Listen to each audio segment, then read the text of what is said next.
Hi, Colin with Diode Dynamics. Today in the garage, I'm going to be showing you how to replace the factory incandescent side markers on a 2015 to 2020 Ford Mustang with our LED Sidemarker replacements. Let's get started.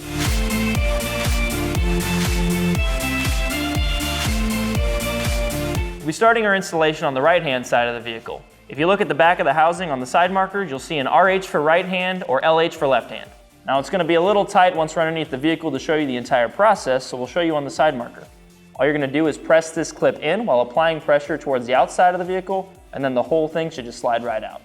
The easiest way to gain access to the back of the side marker is to reach directly underneath of the bumper and then straight up. After that, we can go ahead and slide out our factory side marker and unplug it. And we can grab our Diode Dynamics replacement, make sure the connector's plugged in all the way, turn it on and test it. Once we know that works, we can go ahead and pop it right back into place and then repeat the same steps on the other side of the vehicle. As you can see, with our Diode Dynamics LED Sidemarker replacements installed, not only will it give you a clean LED look, but it'll also give you a significant increase in light output, making it easier for other drivers to see you on the road. These are available in 3 lens color options, in clear, smoked, and red. Let us know in the comments below which one you would choose. If you're looking to pick up a set of LED side markers for your vehicle or any of our other products, visit our website at diodedynamics.com or use our dealer locator tool to find a dealer near you. Thanks for watching.